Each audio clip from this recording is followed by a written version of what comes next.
করে। তো আমরা দুজন তো এখন গার্লফ্রেন্ড বয়ফ্রেন্ড হয়ে গেছি, তো এখানে বসে থেকে এখন কি লাভ? চলো দুজন মিলে কক্সবাজার লং ড্রাইভে। আচ্ছা চলো যাই। তার মানে ওরা দুজন এখানে এসে, এই যে স্যার আপনাদের সফট ড্রিঙ্কস। আরে জীবন এখানে? আরে চাঁদনির বয়ফ্রেন্ড দেখি। এবার মজা বুঝবা তোমরা দুজন। আরে জীবন তুমি এখানে?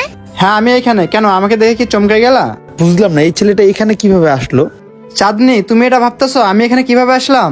শোনো তাহলে, তুমি যখন তোমার এই নাগরের সাথে কথা বলতেছিলে না, তখন আমি তোমার পেছন থেকে সবই শুনছি। তুমি আমাকে ফাঁকি দিয়ে এই ছেলের নাম্বার নিয়ে তুমি কথা বললা, আর তোমরা দুইজন যে এই কফি হাউসে দেখা করতে আইবা, ওইটা আমি শুনে ফেলছি। হ্যালো, হ্যাঁ কি অবস্থা? চিনছো আমাকে? কেন চিনবো না? তোমার কোকিলের কণ্ঠ আমি কিভাবে ভুলে যাই? কিছুক্ষণ আগে তো তুমি তোমার নাম্বারটা আমাকে দিলা। আচ্ছা আসো দেখা করি। দেখা করবো? আচ্ছা ঠিক আছে, মেট্রোলের সাইডে যে নতুন একটা রেস্টুরেন্ট দিচ্ছে না, ওইখানে আমি আছি, চলে আসো।